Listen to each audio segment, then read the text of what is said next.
There's a moment you don't talk about. The one where you finish something you worked hard on, and instead of feeling proud, you feel hollow. Someone compliments you, but your first instinct is to deflect it. You achieve something you once prayed for, but the joy disappears almost instantly. And deep down, a soft, painful thought rises. It's still not enough. I'm still not enough. You try to shake it off. You try to tell yourself you're overthinking. But the feeling returns at night, in silence, in conversations, in places where you should feel confident. It's like no matter how much you do, there's a moving finish line you can never reach. And here is the part you rarely admit out loud. You don't feel inadequate because you aren't enough. You feel inadequate because somewhere in your story you learn that nothing you do will ever truly count. If that line feels uncomfortably true, stay. Because once you understand the psychology behind this feeling, something heavy inside you might finally shift. It usually begins early, in moments so small you barely remember them. Maybe you grew up in an environment where approval was rare, where affection depended on achievement, where mistakes mattered more than effort. Maybe you had caregivers who praised perfection but overlooked progress. Maybe you learned that being good wasn't enough unless you were the best. Slowly, your brain built a rule. If I don't excel, I won't be valued. This is what psychologists call conditional worth, the belief that you must earn your right to exist peacefully. And it shapes you long before you have words for it. You begin to measure your value by output, by grades, by achievements, by how useful you are to others. And every time you fall short of impossible standards, your brain whispers the same sentence. Do more. Be more. Maybe then you'll finally feel enough. As you grow older, this belief doesn't fade, it evolves. You become hyper-aware of every flaw, every shortcoming, every tiny mistake. You compare yourself to people who look more successful, more confident, more secure. You replay moments you think you could have handled better. You hold yourself to standards you would never expect from someone you love.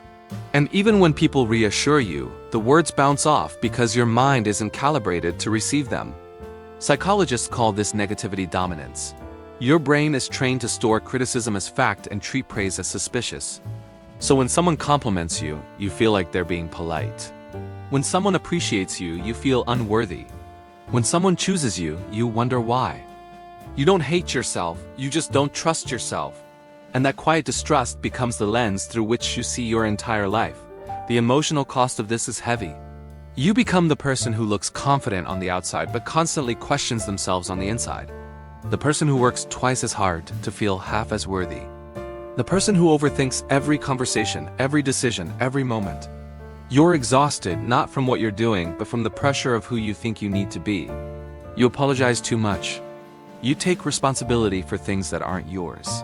You struggle to celebrate your own victories. You never fully rest because you feel like you haven't earned rest. And when something finally goes well for you, you're already worrying about the next thing. This is what happens when self-worth is built on achievement. The moment you stop achieving, the floor disappears. So you never stop. You keep running, pushing, striving, hoping one day the race will end and you'll finally feel proud. But the finish line keeps moving. Because your brain wasn't taught to recognize enough. But here's the truth. The feeling of never enough is not a reflection of your worth. It's a reflection of old expectations that were never yours to carry. Healing begins with noticing the moment the voice appears. When your mind says, "You could have done better," respond gently. That's the old pattern, not the truth. Naming the pattern takes power away from it. Then comes the harder part, practicing self-acceptance in small doses. Let one compliment land without arguing with it. Celebrate a small win without minimizing it.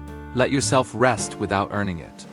When you make a mistake, speak to yourself the way you would to someone fragile and precious. These tiny acts teach your nervous system a new rule. You deserve kindness without conditions. And then comes the deeper shift, understanding that your worth is inherent, not transactional. You are not valuable because of what you produce, fix, achieve, or carry. You are valuable because you exist, because you feel, because you try, because you care. And once you begin to see yourself the way others see you, with softness instead of judgment, the world starts to feel less like a performance and more like a place you allowed to belong. You don't magically wake up feeling enough one day. You learn it slowly, gently, repeatedly, until the old voice gets quieter and a new voice starts to form. I don't have to be perfect to be worthy. And one day, quietly you notice you're breathing easier. You're not over-explaining. You're not chasing approval. You're not measuring yourself by impossible standards. You're simply living imperfect, human, and enough. And maybe for the first time that feels real. If this names something inside you, stay a little longer. There's more here, more language for the things you feel, more clarity for the weight you carry. Subscribe if you want a place where your inner world is understood. And if this helped even a little, share it with someone who has spent their whole life feeling almost enough. Someone who deserves to feel whole.